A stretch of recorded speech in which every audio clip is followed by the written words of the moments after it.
Bismillahirrahmanirrahim. Assalamualaikum warahmatullahi wabarakatuh. In the previous lesson, we have learned how to add and subtract number bases. So for today's lesson, we will try to solve problems involving number bases. Okay, let's look at the question first. Okay, we have in the table mode of transportation and its percentage.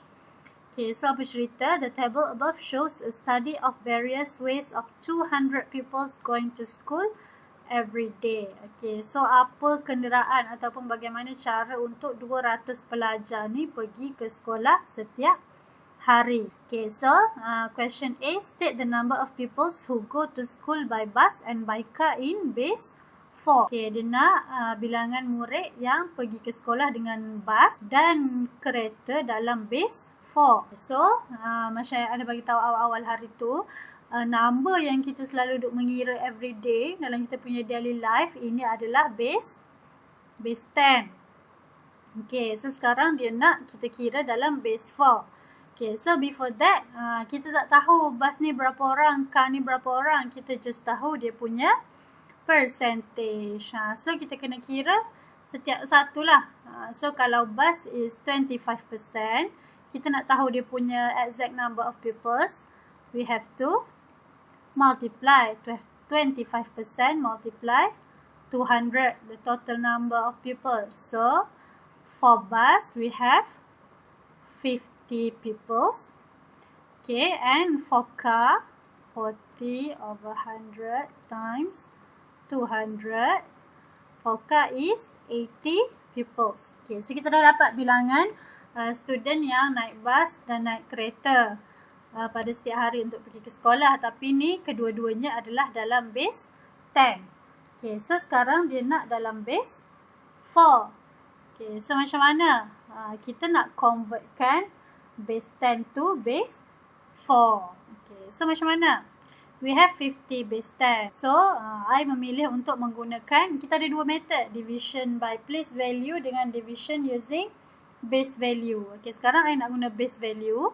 So, bila kita nak tukar kepada base 4, means kita kena bahagikan 4. Okay, so divide by 4. We get here 12. Jangan lupa kat sini kita letak dia punya remainder. Okay, so 50 divided by 4, we get 12. So, the remainder will be 2.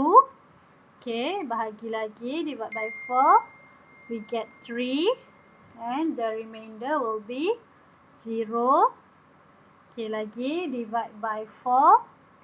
Dah tak boleh nak divide dah. 3 is smaller than 4. So, here is 0. And the remainder will be 3. Okay, so kita baca from bottom to top.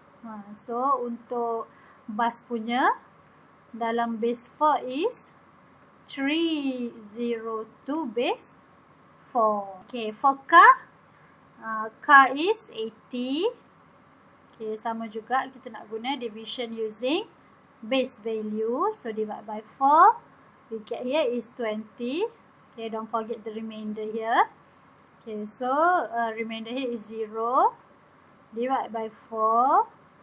Here is 5. Remainder here is 0. Divide lagi. Here will be 1 and the remainder is also 1. Okay, divide lagi. 1 is smaller than 4, so tak boleh nak divide dah. So, we get here 0 and the remainder will be 1. So, read from bottom to top.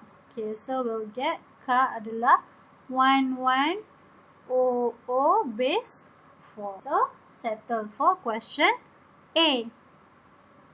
Okay, for question B. Calculate the total number of pupils who go to school by bus and by car in base 4. Okay, let's say kat sini kita nak add using conversion method. Okay, so kita dah tahu ni dalam base 10 dia adalah 50 dalam 40. So kita tambah dulu, tak perlu nak convert dah. So 50 base 10 plus 80 base 10 will get here is 130 base 10. Okay, so dia nak jawapan dalam base 4. So kita convert lah, dia dalam base 4. Okay, so 130, kita guna division using base value divide by 4. Here is the remainder. So, kita bahagi, here will be 32. The remainder is 2. Divide lagi 4. Here will be 8. The remainder is 0. Divide lagi. Here will be 2. The remainder is 0. Divide again with 4. 2 is smaller than 4. Cannot be divided. So here will be 0. And the remainder is 2. So read from bottom to top. So the answer for B is 2002 base 4. So look at C. Calculate the difference in number of pupils in base 7 between those who walk to school and those who go to school by motorcycle. Okay, dia nak dua ni. Walk dengan motorcycle. Okay, so before that kita kena kira dulu. So untuk walk to school kita ada 70% kan. Okay, so 17 over 100 times 200 will get here 34 base 10. Okay, for motorcycle is 8% over 100 times 200 will get 16 base 10. Okay, so sekarang dia nak dia nak difference. Okay, difference maksudnya subtraction lah.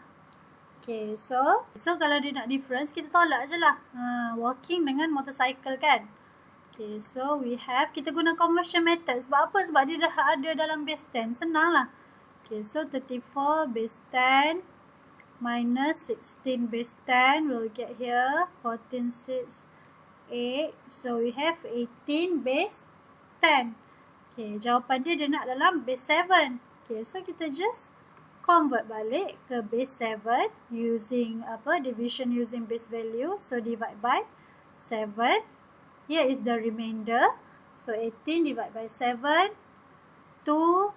Remainder will be 4 here. Okay, divide again by 7. 2 is smaller than 7. Cannot be divided anymore. So here is 0. The remainder will be 2. Okay, so read from bottom to top. We have the answer is 24 base 7. So that is the example on how to solve problems involving number bases. So you can try out self-practice 2.1D. Thank you. Assalamualaikum warahmatullahi wabarakatuh.